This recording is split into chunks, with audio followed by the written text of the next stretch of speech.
together one morning in Dorothy's room that Betsy proposed they make a journey into the Munchkin country, which was one of the 4 great countries of the Land of Oz, ruled by Ozma. "I've never been there yet," said Betsy Bobbin, "but the Scarecrow once told me it is the prettiest country in all Oz." "I'd like to go too," added Trot. "All right," said Dorothy. "I'll go and ask Ozma.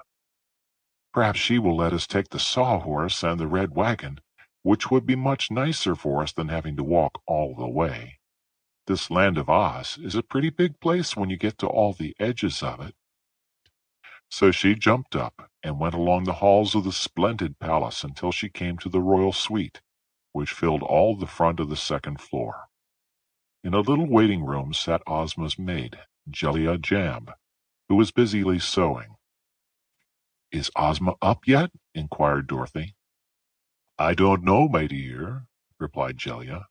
"I haven't heard a word from her this morning. She hasn't even called for her bath or her breakfast, and it is far past her usual time for them." "That's strange," exclaimed the little girl. "Yes," agreed the maid, "but of course no harm could have happened to her. No one can die or be killed in the Land of Oz, and Ozma is herself a powerful fairy, and she has no enemies so far as we know. Therefore, I am not at all worried about her, though I must admit her silence is unusual."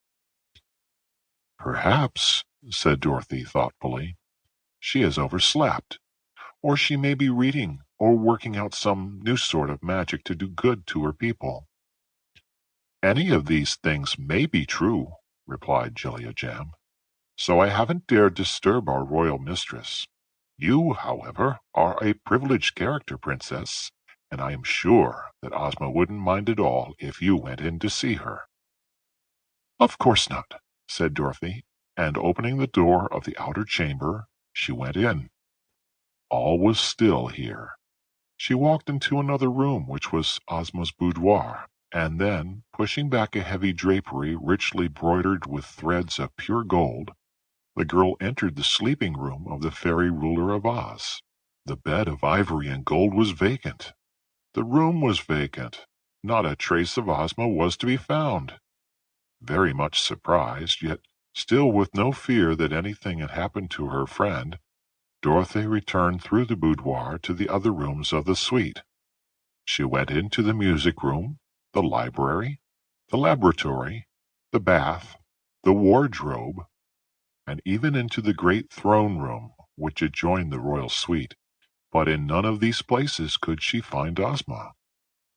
So she returned to the anteroom where she had left the maid, Jellia Jamb, and said, "She isn't in her rooms now, so she must have gone out." "I don't understand how she could do that without my seeing her," replied Jellia, "unless she made herself invisible." "She isn't there anyhow," declared Dorothy. "Then let us go find her," suggested the maid, who appeared to be a little uneasy. So they went into the corridors, and there Dorothy almost stumbled over a queer girl who was dancing lightly along the passage. "Stop a minute, Scraps," she called. "Have you seen Ozma this morning?" "Not I," replied the queer girl, dancing nearer.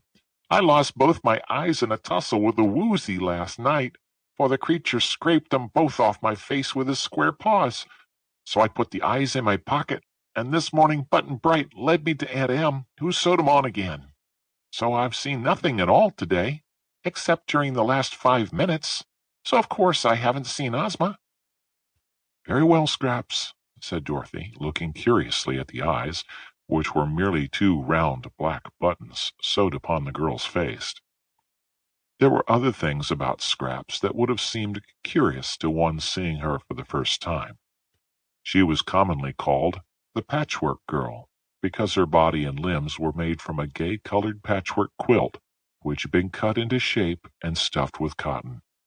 Her head was a round ball stuffed in the same manner and fastened to her shoulders. For hair, she had a mass of brown yarn, and to make a nose for her, a part of the cloth had been pulled out into the shape of a knob and tied with a string to hold it in place.